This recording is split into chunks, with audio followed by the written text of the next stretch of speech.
যৌথ বাহিনীর অভিযানে কুমিল্লায় শীর্ষ সন্ত্রাসী রেজাউলের ডান হাত শিমুল বিপুল পরিমাণ অস্ত্র ও বিস্ফোরক সহ আটক।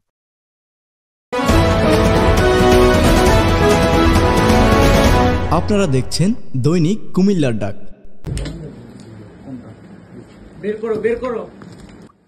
কুমিল্লা আদর্শ সদর উপজেলার কার্তিকপুর এলাকায় সেনাবাহিনী ও র্যাবের যৌথ অভিযানে বিপুল পরিমাণ অবৈধ অস্ত্র ও বিস্ফোরক সহ আবু ওবায়েদ ওরফে শিমুল আটক হয়েছে। সোমবার সকাল ৮টার দিকে ২৩ বীর ব্যাটালিয়নের নেতৃত্বে অভিযান চালানো হয়। আটক শিমুল কুমিল্লা কোতোয়ালি থানাধীন চাপাপুর গ্রামের বাসিন্দা।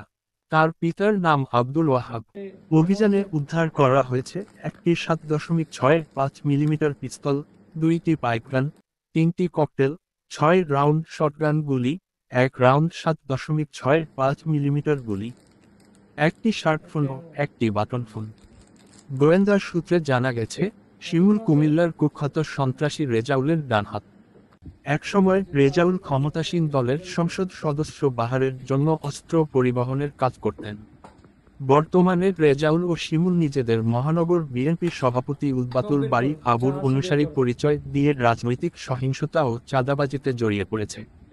অভিযান পরিচালনাকারী বাহিনী জানিয়েছে, আটক শিমুলের বিরুদ্ধে অস্ত্র ও বিস্ফোরক আইনে মামলার প্রস্তুতি চলছে। রেজাউল বর্তমানে পলাতক রয়েছে। স্থানীয়রা বলছেন, রেজাউল শিমুল গ্রুপ দীর্ঘদিন ধরে এলাকায় আতঙ্ক সৃষ্টি করে রেখেছে। তাদের আইনের আওতায় আনার দাবি জানিয়েছেন তারা।